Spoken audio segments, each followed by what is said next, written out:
चौही और बली की दोस्ती, एक खूबसूरत कहानी। एक पुरसुकून गांव के किनारे एक पुराना सा घर था।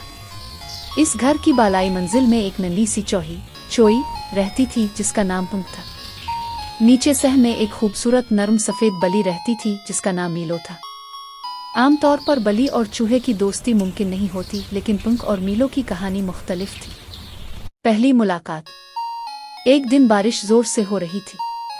पुंक अपनी बिल से बाहर झांक रही थी कि अचानक उसका पांव फिसल गया और वो नीचे सह में जा गिरी। वो डर गई कि शायद बली इसे पकड़ लेगी, मगर हैरत की बात ये कि मीलो उसके पास आई और आहिस्ता से बोली, डर मत, मैं तुम्हें कुछ नहीं कहूंगी, तुम ठीक हो। पुंक ने हैरान होकर सर हिलाया। इस दिन पहली बार दोनों ने बात की। दोस्ती की शुरुआत। बारिश रुक गई, मगर दोनों के दिलों में एक नई रोशनी जल उठी। मीलो ने पुंक को वापस ऊपर पहुंचाया और फिर रोजाना वो दोनों बातें करने लगे। मीलो इसे दूध के छोटे छोटे कतरे देती और पुंक मीलो के लिए खुश्क रोटी के टुकड़े लेकर आती। घर वाले हैरान थे कि बली इतनी पुरसुकून क्यों रहती है। उन्हें क्या पता कि इसने एक नई दोस्त बना ली है।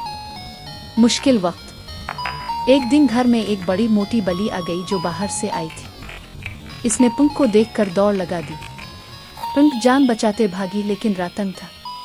मीलो ने यह देखा तो जोर से कूद कर सामने आ गई और बड़ी बली को रोककर बोली, ये मेरी दोस्त है, इसे हाथ भी ना लगाना। मीलो की हिम्मत देखकर बड़ी बली पीछे हट गई। दोस्ती की जीत। इस दिन के बाद घर की हर दीवार पर यह बात फैल गई कि बली और चौही की दोस्ती दुनिया की सबसे अनोखी चीज हो सकती है। मीलो और पुंक अब रोज शाम को बैठकर सूरज डूबते देखते। पुंक कहती, दोस्ती अगर सच्ची हो तो दुश्मन भी दोस्त बन सकता है। मीलो मुस्करा कर जवाब देती, और दोस्त जिंदगी को खूबसूरत बना देते हैं।